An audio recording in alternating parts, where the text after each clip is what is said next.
Good morning, everyone. Good morning, Rabbi. Good morning, Rabbi. We're learning Mishnah is Erevin, Parak Ches, chapter 8, Mishnah Aleph, Mishnah 1.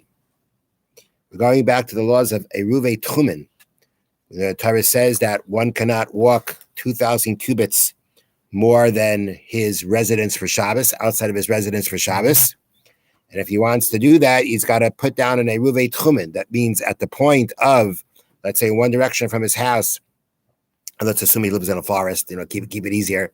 So you go 2,000 cubits in one direction from his house. He places the Eruve Tchumen, the food, down before Shabbos. That's considered now his place of residence for Shabbos, and he gets 2,000 cubits from there. And you remember that when you do that, you lose 2,000 cubits in the opposite direction. Now, Keitzad Mishtatman B'Tchumen. How do we make a partnership in an Eruve Tchumen? Meaning, you want to make a communal Eruve Tchumen. You want to go ahead and make Eruve Tchumen for whoever wants to use it. How do you do it? So meniach es hachaves, you place a barrel. A barrel is something they used to store food in. And you say, Harezer l'chol b'nei iri. All this is for the members of my city. Now, as we've been mentioning before regarding Eruve Chetzeres and Shetufei Mevuos, anybody who's going to be part of the Eruv has to contribute towards it, or at least has to have a part in it. So this person is doing it for everyone. He's doing it for the other people. Now, when he's doing it, he goes ahead and he says, okay, this is for all the people of my city. That means somehow or another, all the people of the city have to have a portion in this. But we've already learned previously how you do that. If it's your food and you want to now give everybody a part in this food, the halacha is you get someone else to come along and they acquire it for everybody else. They acquire a portion for everybody else. If, let's say, you weren't using your food, let's say you were buying food from a store, and again, you're doing it for everybody. When you buy it for yourself, and you buy a portion for everybody else also. Whatever way that you make that acquisition, that whatever way you get a person, whatever way it is that you get for everyone a portion in this Eruv, that's what you do. And so you do that. Everybody has a portion of the Eruv. You place the Eruv down and you say it's for all the members of my city. Now, the Mishnah continues and qualifies. Not this next line is not part of his declaration, but it's something that the Mishnah says to qualify what's being done. For anybody who's going to a mourner's house or to a wedding feast. That means that when you make an Eruve Tchumen, you're only supposed to do it for the purposes of doing a mitzvah. That's why you're doing it. You want to be able to get to somebody's having a simcha, someone's having a wedding celebration. You want to participate in it. It's a mitzvah to participate in. So for that, you can go ahead and make an Eruv or whatever other mitzvah you're doing it for. The point is that it's not just about, I want to stroll a little longer than I usually do. I just want to take a stroll further than my Tchum Shabbos. That you don't make a Tchum Shabbos for. And that's what the Mishnah is saying here. It sounds like it's part of his declaration. He says it's all for the people of my city. For anybody going to a wedding feast or to comfort a mourner, that's not what he's saying.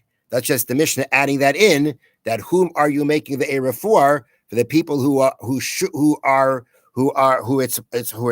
it's proper for them to make an Eruv for, which is for people who are going to do a mitzvah, such as to the house of a mourner or to the house of a wedding feast. Then the Mishnah says, once you've gone ahead and done this, whoever accepts upon himself, meaning whoever says, I want to rely on the Eruv Tchumen, and he does it from before Shabbos, he's allowed to use it. If you remember, we learned previously, I can't make an Eruv Tchumen for you without your knowing about it. Because who says you want to extension in one direction and a loss in another direction? So I can't do it without your knowledge. But the point is, I can set it down and say it's for whomever. It basically, when you put it down, you say it's for my members of my city. It's for whomever wants to use it.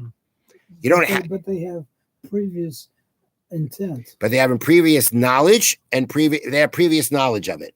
Now, the wording of the Mishnah is whoever accepts upon himself means while it's still day before Shabbos, mutter is permissible.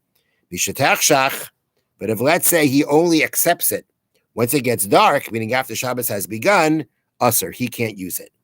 She'ein ma'arvim mishatachshach. You cannot establish an Eruv Tchumen once Shabbos begins. The point is that you're supposed to be, Erev Tchumen works that you establish your place of residence, not on Shabbos, but before Shabbos. So that when Shabbos comes, your place of residence is where you put the foot down. On Shabbos itself, you cannot go ahead and now make it that this is my place of residence. Now, although the Mishnah doesn't necessarily sound what I'm about to tell you, but the Bartanura brings down that the halacha is that, let's say before Shabbos, you know about the Erev, and you say, I'm not really sure what I want to do. And then on Shabbos, you decide you want to use the Erev, that works. That works. Mm-hmm. The main point is to have knowledge of it before Shabbos. If you're clueless about it, if you don't even know about it before Shabbos, then you can't decide on Shabbos, okay, I want to use it. But if you knew that it was there before Shabbos, and then you go ahead and you say on Shabbos, okay, I'm going to use it, we consider it that we have your intent already from before Shabbos, and you can use it. Interesting? Mm-hmm. Interesting idea. Not sure exactly why it works that way. It could be a leniency. It does seem that the sages wanted people to be able to use Eruvin, and therefore, as long as you know about it before Shabbos, so you consider the possibility of being residents for Shabbos, then already, even on Shabbos, you could decide that. Not sure exactly why. Okay, have a wonderful day. Thank you, Rabbi. Thank you, Rabbi.